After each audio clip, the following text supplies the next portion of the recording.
कुछ न्यूज़ आ रही है। तो अभी एग्ज़ाम यूपीएससी का प्रीलिम्स 2025 वाला नहीं टलने वाला है, 2 हफ़्ते रह गए हैं और अब किसी भी तरीके से आपको कोशिश करनी है कि आप इन 14 डेज़ के अंदर 336 आवर्स के अंदर अपना फाइनल बैटलफील्ड गाइस ये इसको लेकर चलना है।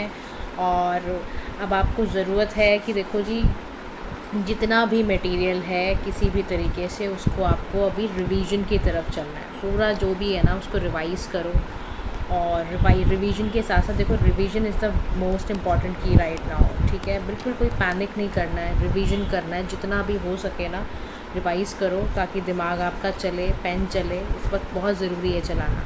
और अपने अंदर से ना देखो, इस वक्त ना बहुत ज़्यादा ज़रूरी है कि ना आप मोटिवेटेड रहो। अभी तो हम बहुत ज़्यादा परेशान हो गए क्योंकि ऐसी ऐसी चीज़ें देख रहे थे, हो रही थी हमारे आसपास।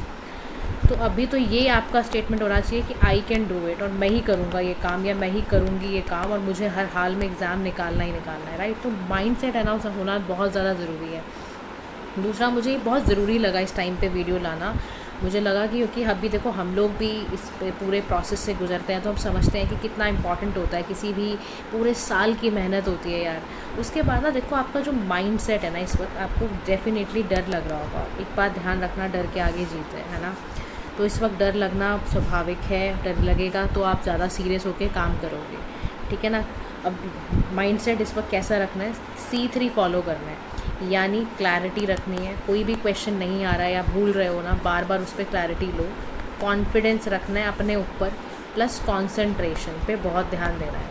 अगर ये कर ले जाते हो ना तो बहुत ज़्यादा फ़ायदे में रहोगे। तो ना 2 वीक की स्ट्रैटेजी जो मुझे लगी ना, मैंने सोचा आपसे डिस्कस की जाए। देखो, बहुत ज़्यादा ना इस समय इम्पॉर्टेंस है आपके टाइम मैनेजमेंट की। जो भी ये 14 दिन मिले हैं, अपने आप को डिस्ट्रैक्शन से प्लीज़ दूर रखो। टारगेट बेस्ड स्टडी करने की बहुत ज़्यादा ज़रूरी है। कैसी स्टडी करनी है, टारगेट बेस्ड स्टडी करने की ज़रूरी है। मतलब रिवीजन करो, कोशिश करो मॉर्निंग में ही ना आप अपने पॉलिटी प्लस हिस्ट्री जैसे सब्जेक्ट को ना, जो बहुत कोर सब्जेक्ट है, उनको रिवाइज़ करो। आफ्टरनून में MCQ प्रैक्टिस कर लिए, इवनिंग में करंट अफेयर्स पूरे लास्ट 1 ईयर का रिवाइज़ कर लिया, रात हुई थोड़ा सा CSET का प्रिपरेशन कर लिया। उसकी भी देखो ज़रूरी है। आप ऐसा नहीं सोच सकते कि छोड़ दो उसको, क्या करना है क्या करके। तो एक एक चीज़ इम्पॉर्टेंट है।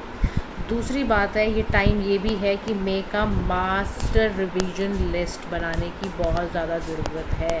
ये सब फॉलो किया हुआ है मैंने, इसलिए मैं आपको बता रही हूँ कि जिन भी टॉपिक्स में आप बहुत कॉन्फिडेंट हो, please write down those topics. क्या करना है, राइट डाउन करो उन टॉपिक्स को जो कि ना आपको बहुत अच्छे से आते हैं। तो टॉपिक को लिख दो, topics in which you are confident, ठीक है, वो लिख दो। दूसरा, आप उन टॉपिक्स को लिखो यू मस्ट रिवाइज अगेन, ठीक है। या जो टॉपिक आपको जस्ट स्किम करने हैं वो भी देख लो कि कौन से वो टॉपिक्स हैं जिनको अभी आपको लग रहा है कि अब करने का फ़ायदा नहीं है। ये बहुत ज़्यादा गाइस ज़रूरी है। इस पर मतलब आप इसको ना बहुत ढंग से NCERT, स्पेक्ट्रम, ये सब भी लास्ट मोमेंट के करके जाने हैं। और दूसरा ना, मॉक्स के लिए ना बच्चे कई बार पूछते हैं मैम मॉक का क्या करें। रूल फॉर मॉक समझ लो क्या होता है।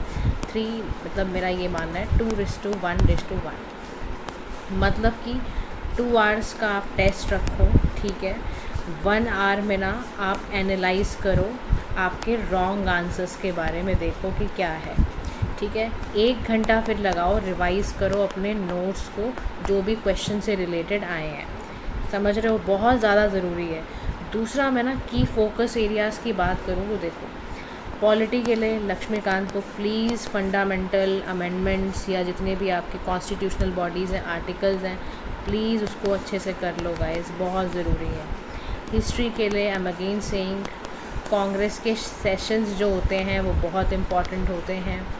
उसके साथ साथ मूवमेंट्स हैं आपकी जितनी भी रहीं, करंट में रहीं या जितनी भी रहीं, एंशंट है, आर्ट है, इसको प्लीज़ पढ़ लेना, प्रायोरिटाइज़ करो। प्रीवियस ईयर क्वेश्चंस भी जितने हो सके कर लो, उसको 10 साल के देख लोगे, थोड़ा सा आपको ना अंदर से लगेगा कि इस तरह के क्वेश्चंस आते हैं। ज्योग्राफी में क्या करोगे, मैप्स करना, ठीक है, रिवर्स करना, मिनरल्स के बारे में करना, कोई क्लाइमेट का टॉपिक रह गया हो तो ज़रूर उसको करना, बिकॉज आता ही आता है पेपर में। इकॉनमी के लिए बजट प्लीज़ लास्ट मोमेंट पे ज़रूर रिवाइज़ कर लेना।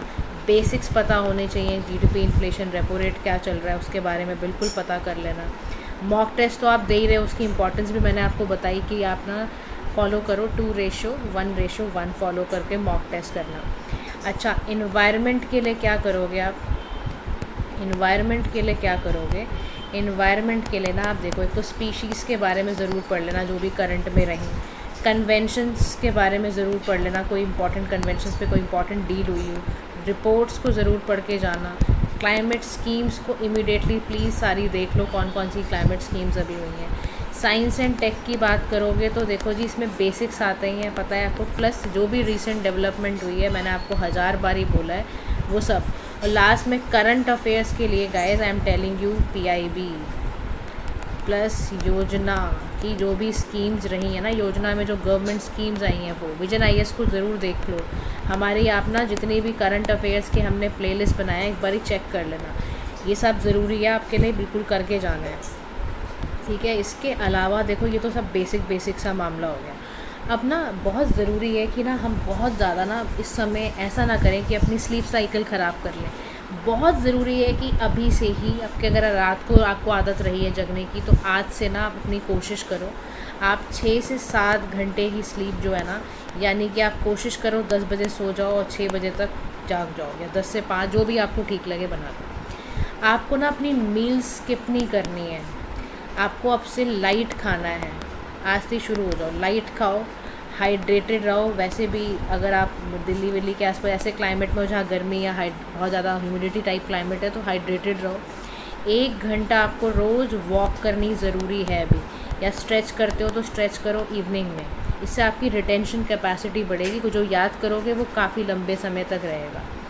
कोई कंपैरिजन नहीं करना है गाइस, कोई सोशल मीडिया पे किसने कितना सिलेबस ख़त्म हो गया, ये सब करने की कोई ज़रूरत नहीं है। सो नो कंपैरिजन, किसी टॉपर ने क्या कहा, छोड़ दो इन बातों को, अभी आपका ये टाइम नहीं है।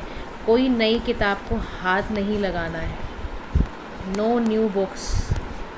आपको सिंपली क्या करना है, ओनली रिवीजन पे फोकस करना है, सिर्फ रिवीजन करनी है।